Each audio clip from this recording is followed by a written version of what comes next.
Boom. Boom, I boom, boom, remembered boom. this time. I remembered this time. But now everybody gonna come on because they had missed them because it's so fast Yeah. that yeah they're gonna probably miss them. Hold on. What the heck? There we go. All right. What's up, everybody? Aloha Friday. Oh, I forgot my Aloha shirt. Son of a gun. Oh well. Yeah. I apologize. I apologize. I will not forget again. Let me go ahead and get us close up so we can. Boom. What's up, guys? Tonight, Dr. Darragh O'Carroll will be joining us shortly. Part two of the 1-2 punch. We had Dr. Lee Altenberg last night. Shared the Lancet study. Yeah, I remember the intro. Thank you. Okay, cool. Well, I guess they did say we got a very special one for you guys on Monday. It's gonna literally blow your mind. I just shared it with Charlie, and Yeah. well, you're gonna come on early for that. We're gonna come on a little about 6:45 just to go ahead and play that nice one. Anyway, how you doing, Charles? I'm doing fine. Thank you. Thank you, Mel. What about you, brother? What about you? I'm good, man. I'm good. Yeah. Fridays are Fridays. Something about Aloha Fridays. Got to tell you, everybody's mood is is better. Everybody's spirit is better because it's Aloha Friday. It's Aloha Friday. And Oh, yeah. what's up, Pops? Pops is on. Who did that intro for you? I did the intro. Sue, I have many talents. I can make one for you if you want. Yeah, I did that myself. I did that myself. I did a lot of it. I'll show this. This is for you. This I did this one,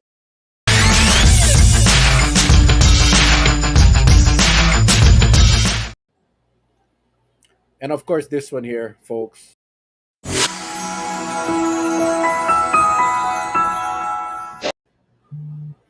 And that one is if you can jump over to my YouTube channel. I know a lot of you folks actually watch on YouTube instead of Facebook. But if you haven't, go over to my YouTube channel and subscribe. It's simple, Mel Raposo. Just hit the subscribe button, hit the bell icon right next door, and every time we load up a new video, Hmm. you will get notified. Brother, try to do that short excerpt of that little person writing in that thing.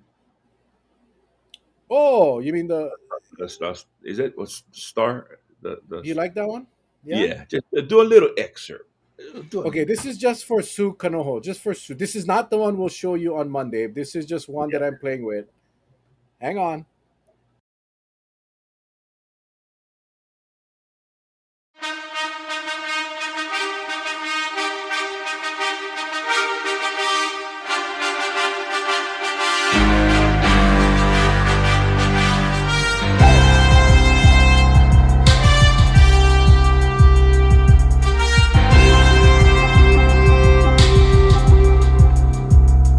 This is the way.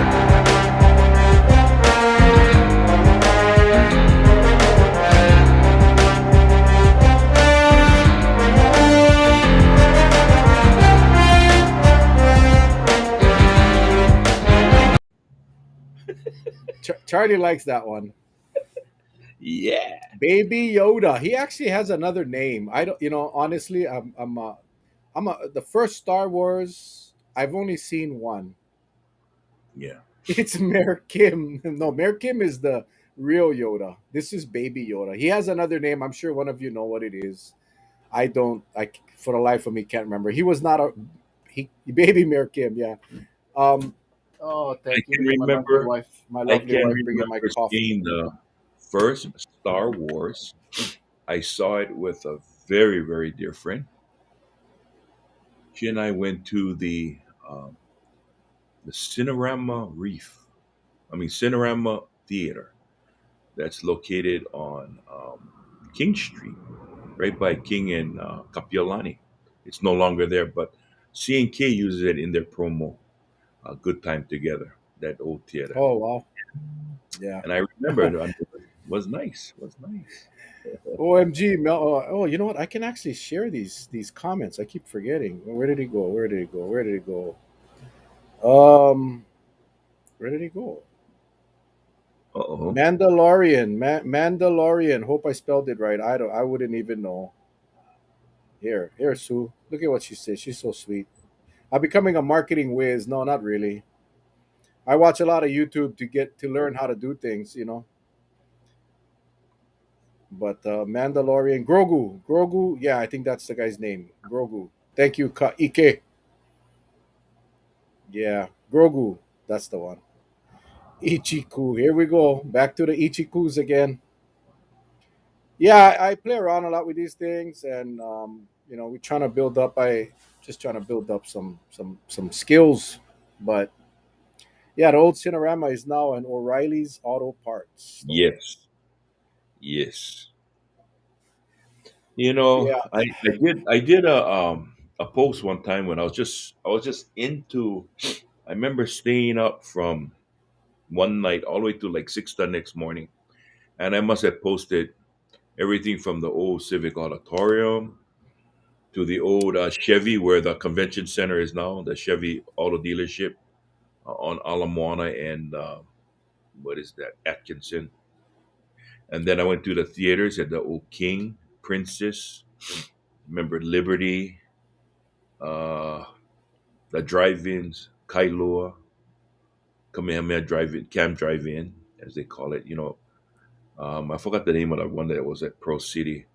Oh, yeah, Pro City had one right there, right next to Pro Ridge. And I just remembered all the good times, all the good times.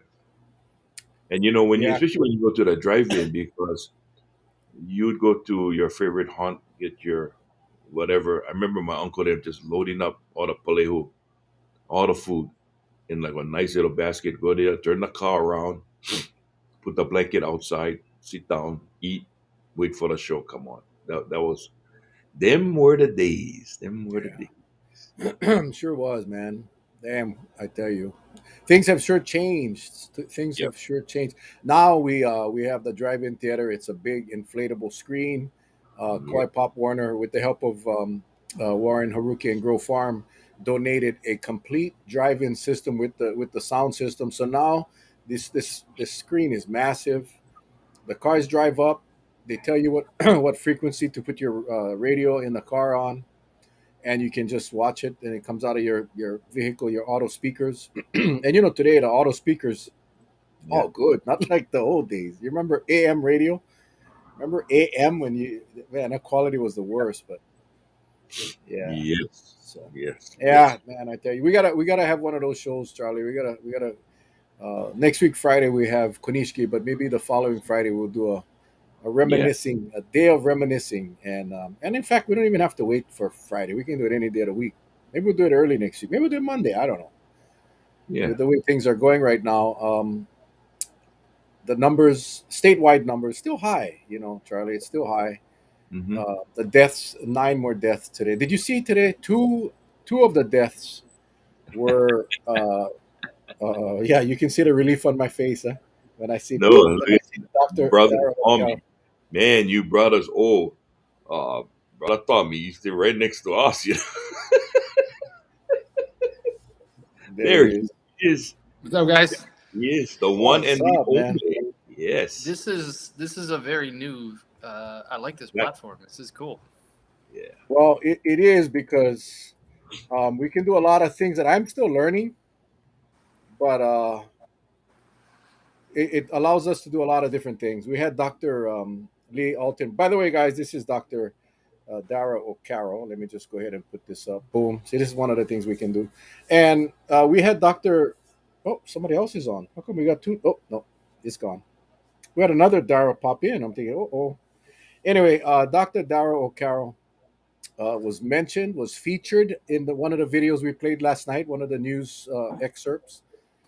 And Dr. Darragh O'Carroll has been involved with our pandemic since day one.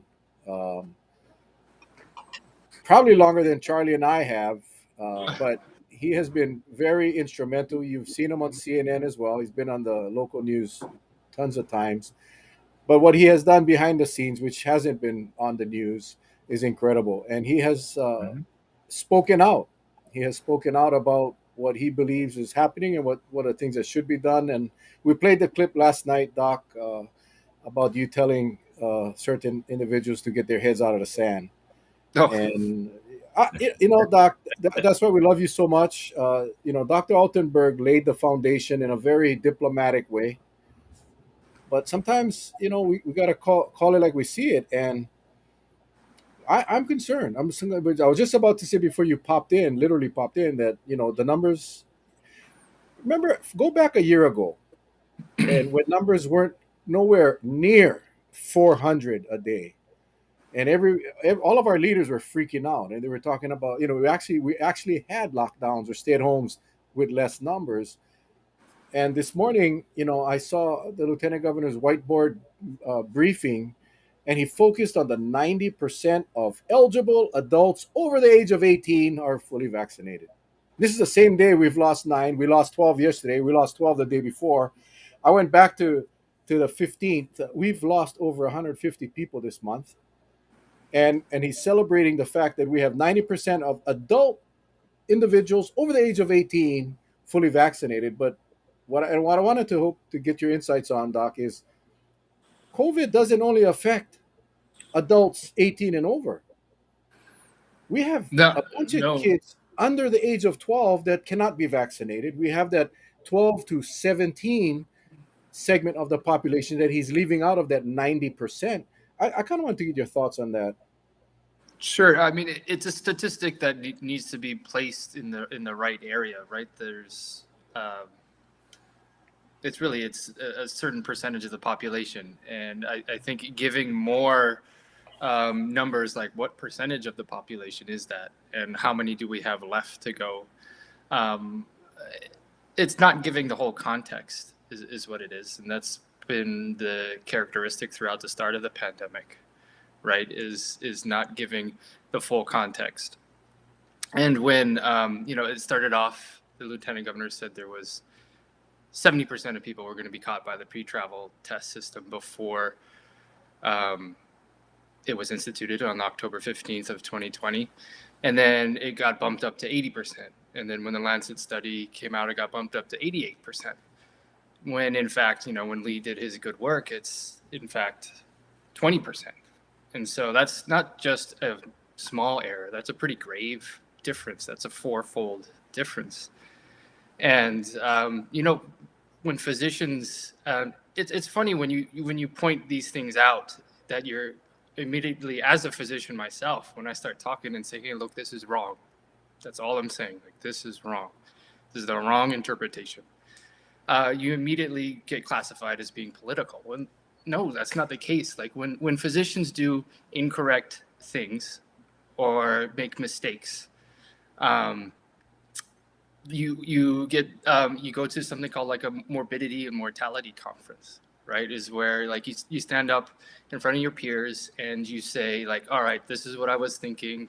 This is what when the mistake happened. And then your peers ask you questions about like, okay, and it's a learning process for everyone. Everyone gets to learn like, all right, where in the medical rubric did this falter? Was it a systems error? Was it a personal error? Was it a medication error? Whatever it may be. And so that's all like I think the physicians that have been on your show are trying to do is just be like, look, this is wrong. And then immediately we get chastised as like a political, that's not what we're doing. We're just saying this is wrong. And how you create effective policy is starting with the correct science. And that's all we're saying. Great characterization. Last I checked, you weren't running for governor, right? Far from it, man. I'm going to run, I'm going to leave the state before I run for governor. Hey, I wanted to ask you this again with the safe travel program. If he makes it seem like that program is just run, it's a well-tuned machine, and everything is no biggie, but yet you're asking for more screeners. Why? if you're doing good now with what you have, why are you asking for several hundred more for each airport, right? So the correlation there, it leaves suspect. Even in its simplest terms, you would kind of have to think, okay, then why do you want that? Is there something over the horizon? That's one. Two, in the beginning, we always said you need more testing, right?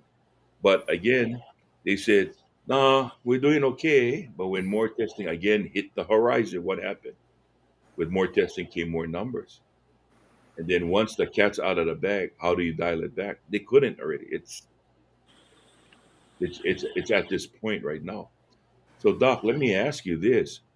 Do we know where all these cases are? I mean, they talk about a lot of cases, but it just seems like it's floating everywhere, every corner of the state. I kind of wish, we could just pinpoint it and jump in. You and your team, how you did it before. You guys, like when you went to the Big Island, right? You went to the Big Island and you pushed hard and you made a difference. And I don't see that happening now. And for whatever reason, are they just relying on uh, just the vaccination trying to work by itself? You need some coaxing along. I feel. Am I right or am I wrong? Yeah, no, you are right. You have a point. The also other side is there is a significant proportion of people who are vaccinated now and may, Mhm. the vaccines are very, very good at preventing hospitalization and severe illness. And so the numbers aren't going to, if they're predominantly in vaccinated people, they aren't going to translate into the same hospitalizations as, say, last year when nobody was vaccinated and it was like kind of fresh territory for the virus. Right. But I'm not privy to where all these clusters are, and are they predominantly unvaccinated persons? Compared to any other state, we have probably the least amount of percent of infected people, somewhere around 20%. How they figure that out usually is multiply the detected cases, which is the cases that tested positive, and you've got to multiply that by some sort of factor to factor in the people who didn't get tested but had the virus, people who don't believe in the virus, people who are asymptomatic, and that normally is a factor of around anywhere I've seen from 3 to even as high as 13, but most people go around like 4 to 7. And so like you could very well translate the cases that happened today was in the 400s. Is that correct? Yeah, Yes. yeah, So 400. that's easily 1,600 people that were actually should have tested positive today. And then the more, this is what this virus, any virus does, is it moves to selective pressure. And there's been enough people that haven't been vaccinated and enough people who have a bit of waning immunity from this virus, from Delta especially, that this virus hasn't had to change a lot in the sense of having to outmaneuver the immune system. It does somewhat because it's just got so much virus. It's replicating really quickly. It's 1,000 times more virus than the previous strain. But now that a lot of people are getting infected or have gotten infected or have some sort of immunity from vaccines or natural induced immunity, now there's the selective pressure for this virus to be like, oh, well, now I've got to maybe try and do something different. I saw somebody talked about the R1 variant. Not familiar with that one yet. I apologize. Sometimes I get a little bit behind, but I usually catch up on the weekends with some of the research. But yeah, I mean, the WHO said 2 weeks ago, hey, look, Delta is not going to be the last variant. And we're hoping that it just kind of dwindles off into something like the common cold. But and that's what I meant by head in the sand, is that there's a very real possibility that there's another variant coming. And I don't know the likelihood. Nobody does, but the WHO thinks it's a possibility. Most people think it's a possibility. And is that something that we can afford to not prepare for?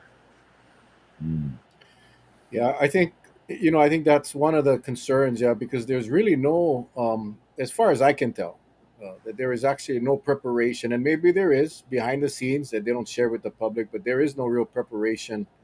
Uh, the main goal is to open up the state, and even though we know there is a likelihood, like you said, how likely we don't know. that we'll have more variants. I honestly did not hear about the new variant R1 either, which is kind of interesting. I usually get asked the questions before, so I'm kind of familiar because someone brought it up. So I'll be looking at that after the show. Doc, one of the things with this platform is we're able to put up questions from the audience, and if you don't mind, I'd like to just put up one real quick. Sure. Um, I'm surprised at the number of breakthrough COVID infections in the fully vaccinated. What are your thoughts on this? Yeah. Great question, Renee. We are seeing, and I'm just going to translate from the most robust data that we have is from Israel. Is that after 6 to 8 months, we saw that the immune system waned a bit, both in predominantly more in the elderly population, but also I've taken care of several young, healthy people who were fully vaccinated that had I would call it a vaccinated infection. And it's just that's what this coronaviruses does. They're notoriously slippery in the immune system. The common cold coronaviruses can reinfect you within 6 weeks, just because they don't really produce a strong immune response, and so you get exposed to it again, and it does take hold. Whether it causes as bad symptoms, probably not as much. But that's what this virus does, and some of those common cold coronaviruses have little proteins that this virus doesn't. And so what happens when a common cold coronavirus shares there's precedence for it. Common cold coronaviruses share genetic material with each other.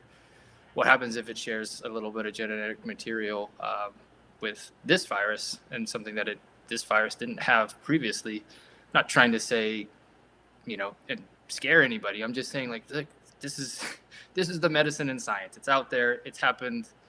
You can't just keep your head below the water and below the sand and expect that and be surprised by it. Mm. Does he think our cases come from travel, and if so, what should be done? I think you made that pretty clear in the last few weeks, but for those that may not have heard it, what's your thoughts? Sure, I think travel is definitely a contributor. Absolutely. Can I share my screen on this platform? Absolutely. Let's see. Share screen. Allow. What does it look like now? You guys can see. Oh, well, this is cool. It's interesting. It's whoa. I don't know how it's. I'm seeing when 8 mirrors are next to each other. Yeah, let me turn it off for now. Okay, go ahead and set up your screen how you want it to. Okay. How you want it to look. Okay, there we go. Boom. Like a Bruce Lee movie. Yeah. It was like I was standing in front of 8 mirrors. Okay. All right. So this is part of a presentation I gave to the Honolulu City Council. When was that? Probably about 2 weeks ago. This was the CDC's flu death rate per 100,000 people. And you notice this is 2015, 2016, and 2017. Hawaii is the highest for these 3 years, and quite higher than any other state in 2017. In 2018, we were second to only Mississippi, and then in 2019, we were second to, again, only Mississippi. But what are all the states that are vying for, the top 5 or top 6? There's Mississippi, Arkansas, Alabama, Tennessee, all of the southern states. They're all of these: Arkansas, Mississippi, Alabama, Tennessee. And what is in common with all these states? They're all dark red. What does that mean on this map? That means they have a high rate of, this is the rates of obesity in the United States. Hawaii is actually very down, proportionally very low compared to these southern states. And also, we've got a much higher flu vaccination rate as well. And so what's the commonality in influenza that is causing Hawaii to have so much higher, the highest for the last really 5 years, the highest flu mortality rate? And this is coming directly from the Department of Health's influenza surveillance network, saying that really because we have high volume tourism here, just highlight that word, and we also have huge tourist volume that are, and I can speak to this as a physician that treats patients here, that our flu season is much longer than the rest of the country. I can stop sharing my screen now. That's really all I wanted to show. And so our flu season is a bit longer than and almost sometimes year round from travel. And that just makes sense when you've got 30,000 people coming per day in a resident population of just 1.4 million. What that does is there's four main drivers to virus transport and opportunity. The more humans gather, travel, and move, that's more opportunity for the virus to hop over. And so travel is definitely a factor. How big of a factor? Hawaii hasn't done the necessary studies, I believe, to detect it. And I believe they should have, when Delta came, if they really wanted to be up to par on seeing how many travelers were coming in, they would have reinstituted a surveillance system for travelers now that there was a much more, twice as infectious variant. But, obviously that didn't happen. Yeah. Well, Yeah, we was hoping they would by now, way before Delta kicked up the surge, but no, there is. And listening to the governor yesterday, he is not intending of reinstituting it, which is quite interesting.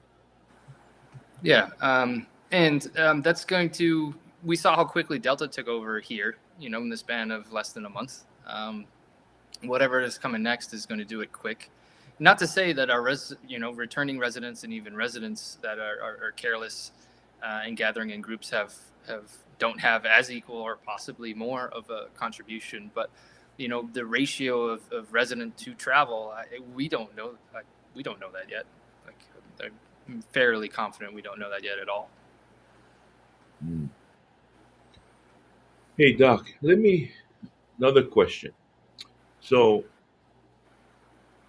this approach that this administration has taken has always been the wait and see approach. Nothing really aggressive, especially with something that's aggressive as this variant.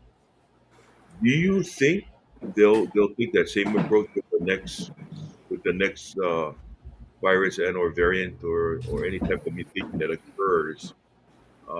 That by the time they react, it'll be too late. I mean, the writing is all over the wall already. So that's how they play this game out. What's your thoughts? Yeah, that's a good question. Judging by history, Charlie, like you said, it seems like they're going to wait till, it probably is too late. The defenses need to go up now if you want to kind of keep some sort of border control. And what I'm not, and I don't think anybody's advocating for elimination strategy. So that's what New Zealand does, right? Any case, lockdown. Any case, just snuff it out. But what Lee Altenberg's correction of the Lancet study showed, and actually the main conclusion of that Lancet study was an economical one, right? Was the more you test, the more people you can bring in and the more economy you can build up. And so it's that was what Dr. Kiang, who is the lead author of that study, that's like what he said was like, the more you test, the more you can ramp up the economy. And so that's been my argument too, is like, you look at the science, you make great policy, that'll help the economy as well. And it just seems that they've taken the approach that more testing is going to cause, and I get this, like more testing may cause some visitors to go to, I don't think Mexico does any testing or, any restrictions. And so they're a visitor destination quite similar to us in Puerto Vallarta or wherever. I've never been. But it may deter some visitors, but what's at what cost? Mm-hmm. Okay. Question: do you know how younger unvaxxed children are doing once they are infected? Great question, Gina. Yeah, hey Gina, good question. They don't seem to be getting any sicker compared to from the prior variants and Delta. The hospitalization rate of detected cases, and again, the detected cases isn't all cases, is about 1% of kids who test positive end up being sick enough to go into the hospital. So much less than adults, about 4 to 5 times less than adults. The chance of them passing away is much, much less than that. And the thing that is most severe that can cause some havoc is the MISC, the multiple inflammatory syndrome in children. And that usually happens a couple months after even an asymptomatic infection. And that's 1 in about 3,200. So it's still pretty rare. and that can cause a kind of havoc to any child. So I guess the moral of the story there is, a lot of people are advocating for natural immunity as their medicine. It's better. But if I was to say to anybody, like, hey, look, this medicine is going to have a 1 in 100 chance of landing your child in the hospital, like, would you take that? To me, that's a really, really, really high risk and a poor medicine. Vaccinations have much, much, much, much less of a risk. So, good question.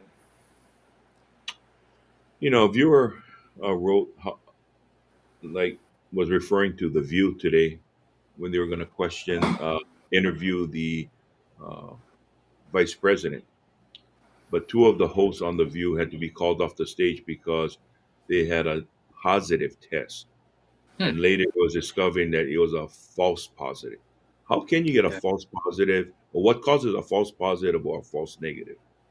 The Sure. viewer. Yeah.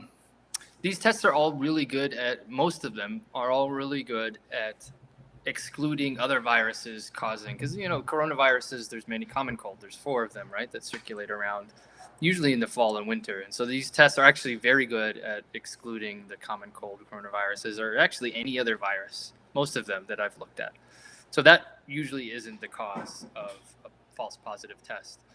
Basically, it's a test that you could call it sort of like a dud, or there's no test when they make them in mass quantities like this are completely perfect. When they're manufactured, it's a manufacturing issue, but then also sometimes there could be a contamination issue from, somebody touched something, or the tests just aren't 100%. That's where we get into a number called sensitivity. Like, is that positive a true positive? And so that's usually how it happens. And how they rule out a false positive is you do repeated tests, right? And so if you get a positive and then you get a negative, you're like, oh, what do I do? Well, let's take another test if that's a negative.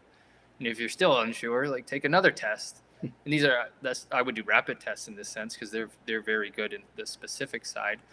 If you've got 1 positive test and then 3 negatives, the odds are that that's a true positive, and you got 3 false negatives. Like that's really low. So that's how kind of we differentiate those. Okay. Same like the pregnancy test, right, Doc? Not all the pregnancy tests are accurate. I hear the horror stories from growing up, and people running out and taking the pregnancy test and saying, "Oh God, I'm not pregnant, thank God." And next thing, bloop, damn test never worked. You know what? That's a perfect sign of is that it just was too early to detect. Yeah, Just so like I think it's virus. I think there's a. Here's another question. Well, there's actually a couple, but let me get to the one that I was looking at. Because this one comes up a lot. And what are your thoughts about schools being open and children spreading the virus? You just talked about the kids. Really, the kids seem to do well with once they get infected, as far as getting really sick or dying. But as far as transmission, what are your thoughts about school? They're roughly as equal with Delta virus. It seems to be as equal as transmissible as anybody else. I haven't seen much data that shows that they're not as transmissible as adults. And they also, it's really hard to keep kids from gathering, right? When they get really excited, they haven't seen their friends, or they're hard to keep them from being too close. And yeah, it's a risk. And there's a great UK study that came out, I believe it was 2 weeks ago, where they did rapid testing in lieu of quarantine. So if a child was next to somebody who was positive and they weren't vaccinated, I think they even did it in vaccinated children as well. They just did the 7 rapid tests in a row, right? And then they ended up having the side of the experiment that did the rapid testing, and then the side that just did quarantine. The rapid testing, they had only about 15 to 20% of the missed school days compared to the control side. And what that means is, there's a really great solution that the rest of the world is using. Somebody like Dr. Michael Mina, who's been very, very proponent of rapid testing, that the United States is a bit behind. I'm encouraged to hear that, the the governor said that we've got 1 million rapid tests coming, and that's just going to help in general. Like the more testing we have is going to help lower all of the virus levels in our islands. So long answer for your question is, yeah, anytime you gather, that's more opportunity for a virus to spread, and it can. Okay, Got it.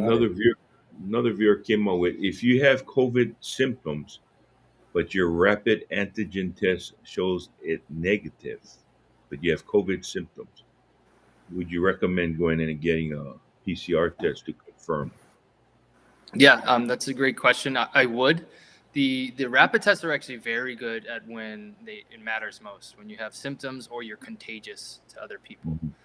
And usually, if you've had symptoms for like say 7 days or 8 days, and you're actually Yeah. getting better, but they're just lingering, the rapid tests may not work well. But in that first first 1, 2, 3 days of symptoms where you're like getting congestion, cough, Mhm. feeling really crummy, the rapid tests are very accurate, but not 100%.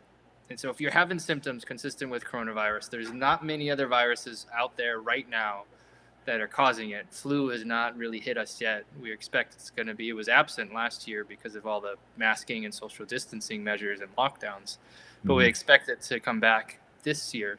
There's not many other viruses that are causing that kind of influenza-like illness.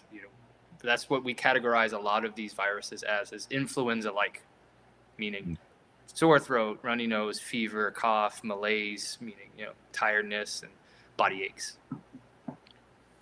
Yeah, I Okay. got a good friend right now sitting in Wilcox ER. He feels like he got hit by a bus. He's unvaccinated. I'm really worried because he was feeling okay this morning. He's feeling fine this morning, and then the symptoms. He's just having a rough time right now. So, um, yeah, it's not good. Let's try to shift gears a little bit. Liz Raposo Wick brings up a topic that we kind of don't talk about enough. I think we meaning everyone. I don't see much about this being said.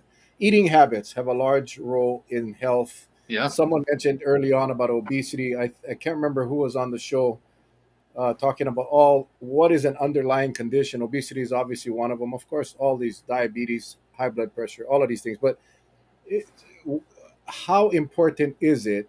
We should have enough data now. Not so much you, but we should have enough data as far as do people that are healthier have a healthy diet fare better with this virus than others? Yep, that's very conclusive. Is not just a healthy diet in general, but having a healthy diet normally portrays to a lower weight as well. And so those with a lower body mass index, under 30, usually do much better with this virus. And then also, a healthier diet is going to keep you from having other comorbidities like heart disease, kidney disease. All of those things can portray to worse outcomes. And actually, males that's the luck of the draw. Males, and we don't exactly know why, males fare a little bit worse than females with this virus. And yeah, in general, it's a great question. Never a better time to start eating healthier, exercising more, sleeping better, limit your stress. I know that's an impossibility these days, but try meditation if you haven't yet. Stick with it. It sometimes helps. I hear you say limiting your stress. Well, as you know, my job, I deal with trying to catch people coming in, making sure that they've taken all the necessary precautions when they arrive at the airport. They're the ones giving me the stress. Yeah, We would it's almost never we would never guess, Charlie. We would never guess that you have any stress. Oh boy, oh boy. And I not to change the subject, but I'm proud of myself. When you have a really bad day at any airport, I find myself not just enjoying the ride. There's no road rage, nothing. I mean, I'm just like, hey, what's up, guys? That type of kind of feeling. It's from all the Maui potato chips that you eat, man. Hey, Doc, is Well, it possible for a pregnant mother with COVID? There he goes. You see him. Is it possible for a pregnant mother with COVID to pass on to her baby while pregnant? While pregnant, no, I don't believe there's No, any I don't case think so. reports of that, to my knowledge.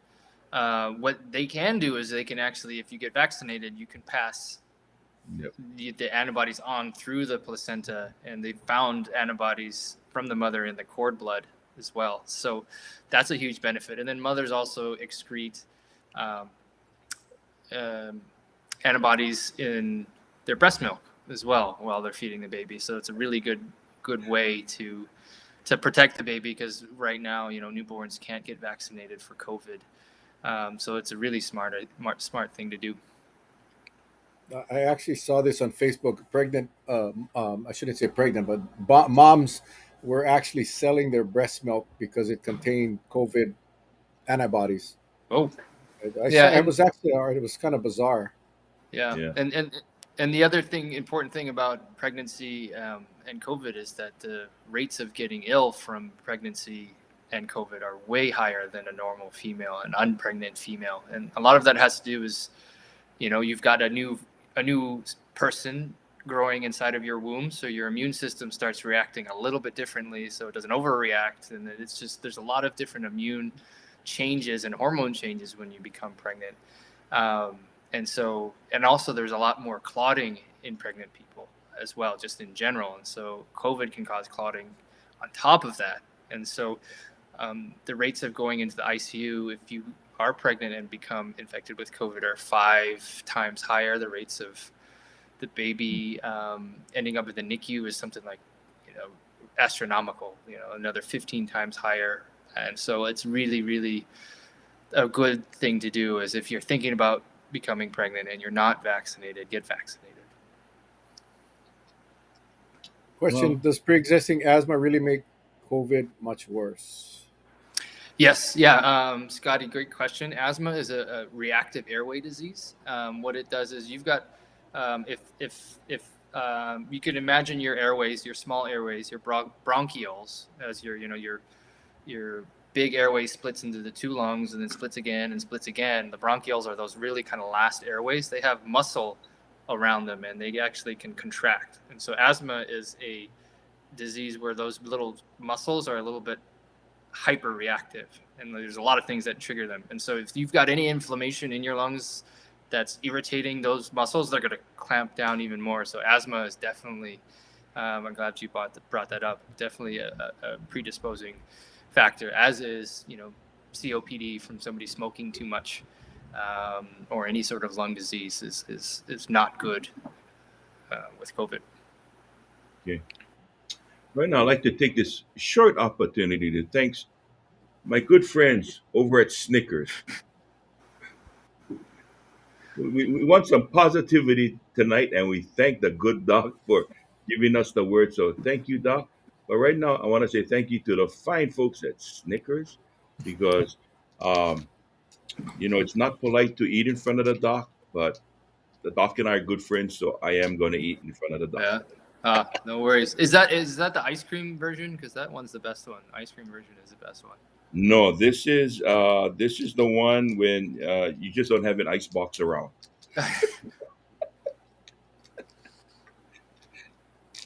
Hey Doc, well Charlie enjoys that Snicker bar.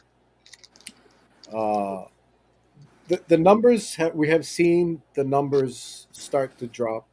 I see the correlation between the drop in travelers coming in. I mean, as I went back and looked at the numbers, it matches pretty damn close to when the visitor arrival started to drop. Part of it because the governor sent out the message that asking people to stay away.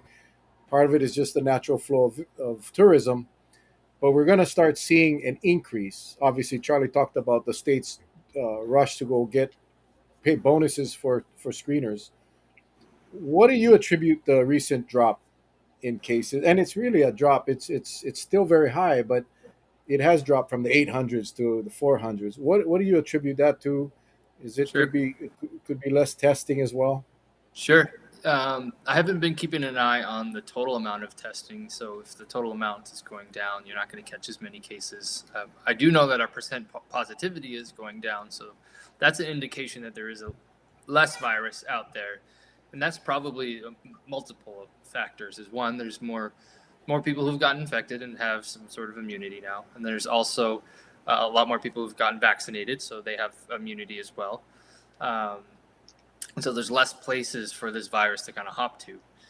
Also, I'm not going to say it's no factor, but it's definitely a factor, as well as that the travel did go down. That's less opportunity for the virus to hop off, as well as we see with influenza. Right, the more people, it's an upper respiratory virus, just like COVID. The more people that gather, the more people that travel. So what the amount, we haven't been doing the necessary testing to detect the amount of decrease that has been directly linked to travel.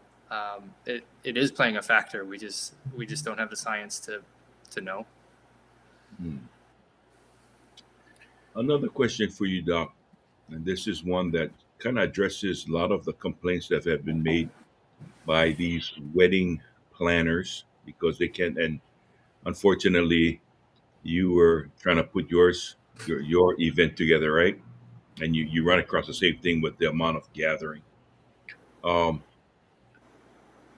what do you think it'll take? I mean, just by someone saying that we've got a safety program in place. I haven't seen anything really safe, and that's the problem. It's just because once you let it's sort of like a dam, right? You just let a little puka start. If you don't pay attention to it, that hole is going to get big. After a while, that wall is going to crack from bottom to top, right? And the floodgates are open at that point. So how do you think how safe can it be? The gatherings, Yes. yeah, it depends. Any indoor gathering is a no go for large Hmm. gatherings, especially now. And still now, we still have a high amount of virus, just not as astronomical as we did 2 weeks ago. It's still really high. So indoor gatherings, this virus just loves indoor spaces. It's just a Mm. no go right now. Outdoor gathering, yeah, the more you have people, especially drinking, forgetting their masks, being a little bit closer together. We all like to celebrate during weddings, and that's what they're there for. We like to, embrace. We like to get close and talk to people that we haven't seen in a long time. And it's just really hard to keep yourself from doing that when you see them. Right.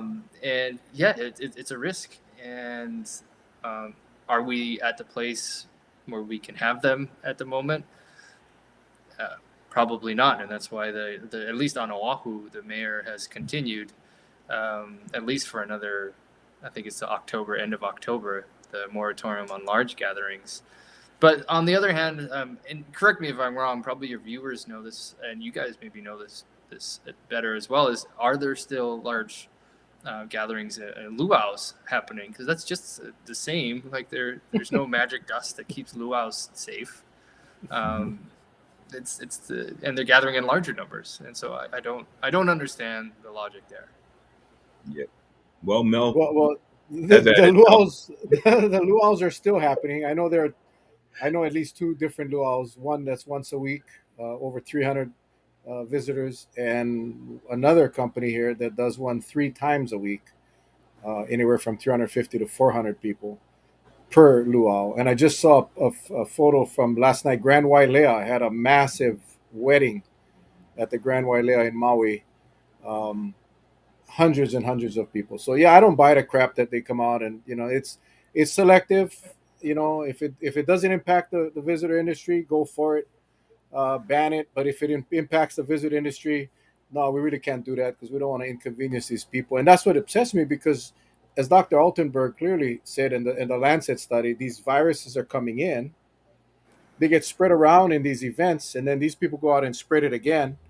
Even at 0.85 transfer rate right now, you still, every 100 of these people are spreading it to 85 people. 100 a group. So if you think about it, right, if you had a 100 people in these luau's that are carrying the virus, 85 more people are going to get infected, and then those 85 will infect 0.85 more people per. And anyway, it's just it's a freaking pyramid or exponential infection. So yeah, it's a definite problem. Those events are still going on, and but they say no to a football stadium that can hold 9,000 people, and they turned down a request to have 150 people in an outdoor venue. There's no logic, I guess, Doc. Yeah. There's no logic. It's.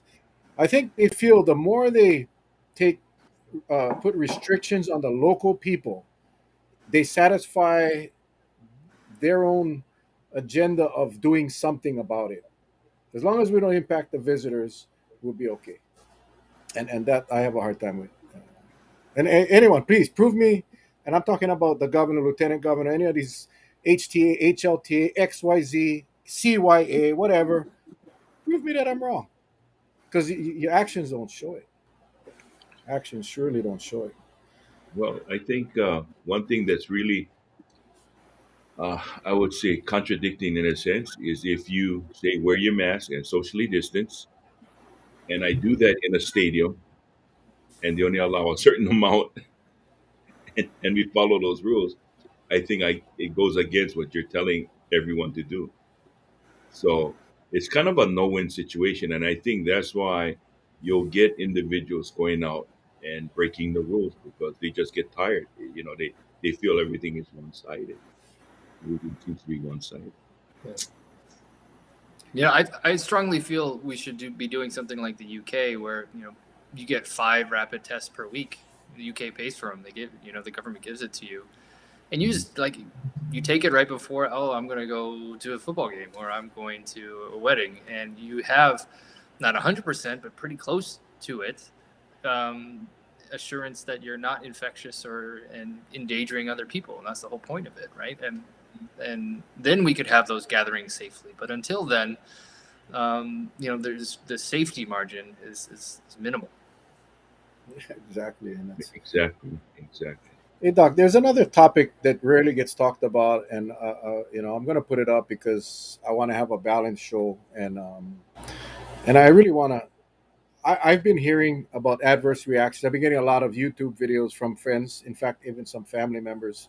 And Liz is not my cousin or anything like that. I know it's kind of, but I just met her for the first time a couple of days ago in a coffee shop. But anyway, I have been getting YouTube videos, and I've really asked. I'd like to see the source. I'd like to see the names because I really would like to investigate this. I really would, as an investigator, I would love to investigate this. These types of information is so hard to get because of HIPAA. But if families are willing to talk to me, I'd be more than happy to investigate. But what are your what have you what are what's the medical community finding about adverse reactions? Sure. Go ahead. Oh yeah, sure. I think I talked about this the last time I was on. Is anecdotes are the plural of anecdotes is not science. So it's really really tough to hold a lot of scientific weight. And yes, yeah. Lise, I understand you've have been close and heard of some really tragic and sad stories, and what we don't know in any way, shape, or form until maybe an autopsy is done, is what was the ultimate cause of the death after that 45 seconds. Was it going to happen anyway, regardless of the vaccine? And I think I told this story last time as well, but I think is really poignant. I knew a pediatrician who was having a really busy day in his clinic, and he was giving a standard vaccination dose to a 2 or 3 year old, and something pulled him away right before he was going to give that vaccine dose. And while he was pulled away and answering a phone, that child had a seizure. And so if he had given the vaccine at that time, the mother would have immediately associated the vaccine with a seizure. And so that's something to illustrate that anecdotes are not science. Yeah, they are worrisome, but we don't know the cause of them. And so it's where you get science is you've got to do randomized controlled trials. That's putting people in 2 different groups randomly, and you've got to as best as possible blind the both the patient and the physician and the administrator of what they're giving them. And so nobody knows what they're getting except the people at the very top. And that's how you eliminate all bias and eliminate all anecdotes, right? And so that's where you get the most robust science. And so what the most robust science regarding vaccines is saying is the predominant side effects are, sore arm, fever, body aches. The severe ones are, I think a lot of people hear about heart inflammation or myocarditis. Those are exceedingly rare. It's about most rare in young males, and it's about, I think, 64 in a million. So very low, but the chance of getting myocarditis or heart inflammation from COVID is 23,000 in a million. So it's like 450 times higher. So it's or probably more. I think I did the math wrong there, but it's much, much, much higher. And so other vaccine-related side effects, Guillain-Barré. Guillain-Barré typically happens after any viral illness, and it's basically a degeneration of the peripheral nerves. You actually start getting this ascending paralysis. If you don't get medical treatment, sometimes if it comes all the way up to your lungs, you stop breathing, but you generally always get it back. We do something called, we filter your blood. We get all of those bad antibodies that were causing the Guillain-Barré syndrome. Those are the two predominant ones. And obviously the one that is the most severe is anaphylaxis. So that's a severe allergic reaction to something that's in the vaccine. And that's normally a severe allergic reaction to the preservatives. PEG, polyethylene glycol, is just what keeps the vaccine from drying out and keeping it sterile. So that's generally what causes it. And what you would have if you've had vaccines in the past, they have PEG in it as well. And so generally, it's only if you've had a severe allergic reaction to the prior vaccines. So those are the kind of, not extensive list, but the top adverse effects that I can think of. Yeah, and I talked about this a few nights ago. When I was in the department, I had a bad reaction to the hepatitis vaccine, which was an approved. I mean, they still do that today, that hepatitis, and it's unfortunate. I just, for whatever reason, I mean, no one ever could figure out why I got the reaction, but it happens, and that's just with vaccines. That's what happens, and I think when for everyone, and that's why we always talk about. Everyone has a choice. You weigh the risk and the reward, right? You weigh the risk of getting the vaccine and possibly getting a reaction versus the risk of being unvaccinated. And Doc, real quick, because we talked about tests, and there's a question about, and I don't know, because I mean the county uses Binax now for our. Yeah. Carrie is saying that rapid tests, Binax now are only 30-something% accurate in asymptomatic people and only a little over 60% in symptomatic. That is quite concerning, because that's what we're using in a county for the people that opt out of the vaccine. They're required to take this test.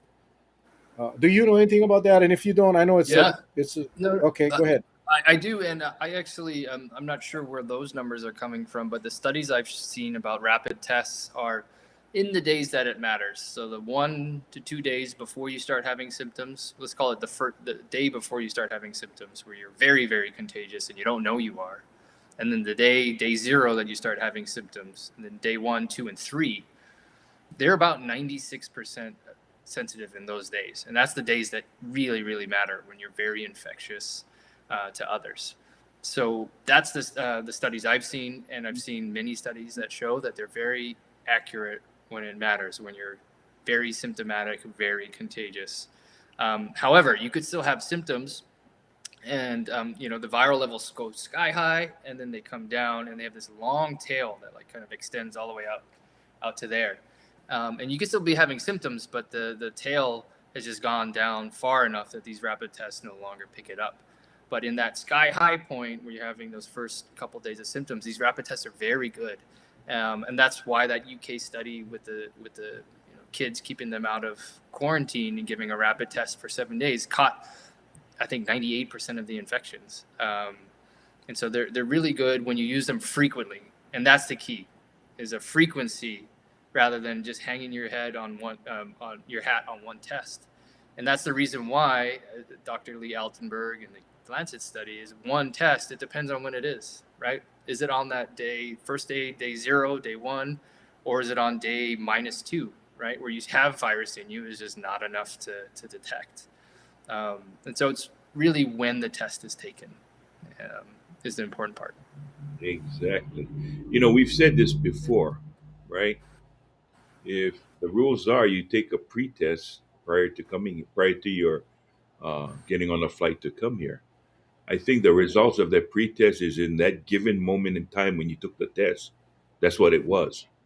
It doesn't say that once you got on a plane and when you get here that something didn't happen, which Yep. usually is the case. Something will happen, right? It does happen because we've seen it when we had the post test. So it kind of confirms exactly what you're saying, Doc, and that is, it all depends when the test is given and how rapidly we get our results back at that time. And I think another thing is, I read a question about, COVID gets sort of like a bum rap when there's underlying conditions. Well, isn't it sort of like COVID when you get sick? If you have underlying conditions, you're being thrust into that situation that that underlying condition now takes over, and if you didn't have COVID, you probably wouldn't have been there, or over a period of time you would have succumbed to your underlying conditions. But it's just that when you have the combination of both, it kind Sure. of speeds up the process, correct? Yeah, I mean, it's the same thing as saying, oh, the only reason why you're hospitalized, let's take COVID out of it, right? The Mhm. only reason why you're in the hospital is because of your underlying conditions. Yeah, people have underlying conditions. There's a large percentage of the Right. population that sometimes have conditions that they don't even know about. A little bit of diabetes that hasn't been picked up yet, or kidney, a little bit of kidney failure that hasn't been picked up yet, or lung disease that they are not recognizing. So there's many underlying conditions, and they're a contributing factor, but they're out there. Like you can't like remove that from the equation. Right. And so, um, yeah, whatever you guys can do to lower and lessen the frequency and severity of if and possibility of underlying conditions, the better, because they do strongly predispose to worse outcomes. But we've even seen young healthy people pass away from this with no underlying conditions. So we're still trying to figure out exactly why that happens. They're doing some great genomic studies, and genomics is figuring out what genes are related to what part of your body, and that includes your immune system. And so they're doing a lot of great genomic studies of what's causing people who have underlying conditions to have severe problems, but also what's causing healthy people, and why is their immune system reacting so much differently than healthy people who barely even have a sniffle. And so there's a lot of good work going on there. Yeah, I think the question I ask is, if not for COVID, would that person be alive today? That's the question. As far as your underlying condition, if you didn't catch COVID, would you still be here? Or was COVID the contributing factor? Was COVID what Yep. caused the death? But anyway, Doc, last question. This one, because we run out of time. I swear to God, we got to do a 6 hour show with this guy. Um, I was always under the impression that antibiotics do not work on viruses, but Scotty is asking, which antibiotic do you recommend for COVID? Scotty knows my answer already. I don't understand why he asked this question. Hi, Scotty. Good to see you again. Yeah. No, there's no antibiotics that work for COVID, because antibiotics work for bacteria. They aren't antivirals, and so there was azithromycin was studied heavily in the beginning, and that's shown to have no help. A lot of these things show to have some help in preventing viral spread in the test tube. There's been a lot of them. Hydroxychloroquine was one of them. Ivermectin is one of them. Azithromycin is one of them. Probenecid is another one. There's like countless who show promise in the test tube, but it never translates into actual in vivo, meaning in human or in animal efficacy.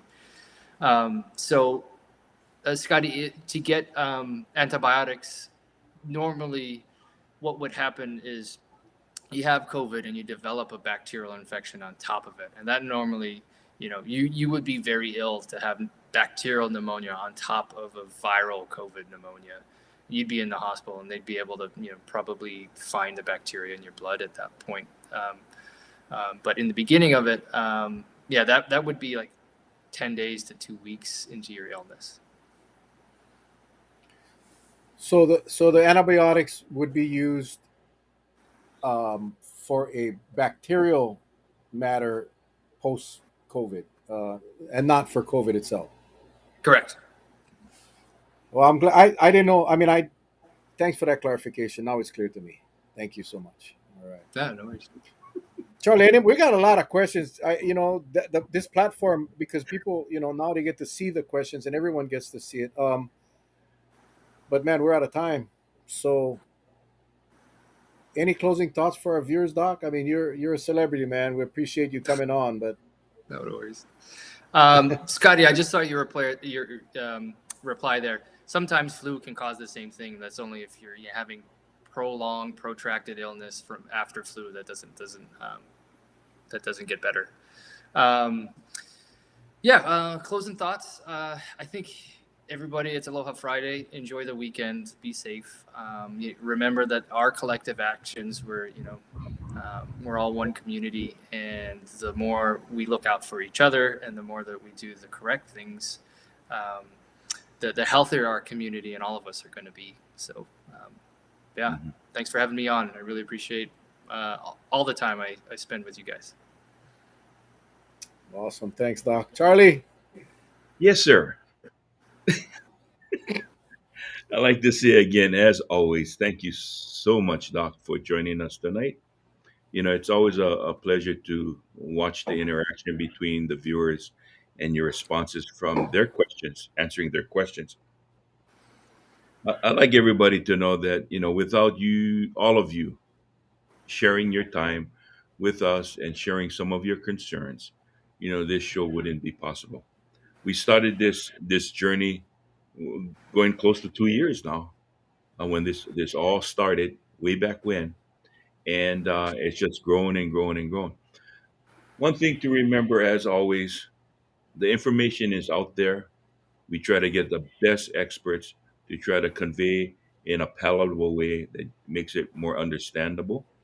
And if it works for you, good. If it doesn't, then you wait for the next show when we bring on another expert and see if that will work. Whatever the case may be, we just try to bring the best information possible to all of you. So, with that said, have a great, great weekend. Mel? Thank you. And Doc, I know you can see all the comments. I think you can. Um, I think this platform allows you to see everything. And there's just so many of our viewers wanting you back. We definitely want you back as often as we can. I really like the question answer format because it gives our viewers an opportunity to get their questions answered right now, and from experts that know what they're talking about, and that have no other agenda other than to keep people alive and safe. So we appreciate you, Doc, and I'm sure we'll be in touch to get you back on. For our viewers, it's like the doctor said, man. It's Aloha Friday. Have a great weekend. I don't know about the weather. The weather doesn't look like it's going to cooperate, but just be safe, people. We all have. It's starting to come to a point now where we all know someone that has COVID, and unfortunately, some of us have, like Charlie, have lost loved ones to COVID. And I'm getting tired of getting the calls or the texts. Hey Mel, you heard so and so is at the hospital. We just had one today, and I'm so preventable. People, let's be safe. Let's take care of each other. Let's love and aloha everybody, and just do everything right, and we'll get through this thing. All right, guys. We'll see you guys on Monday night, 7 o'clock. You guys stay safe. God bless. We love you guys.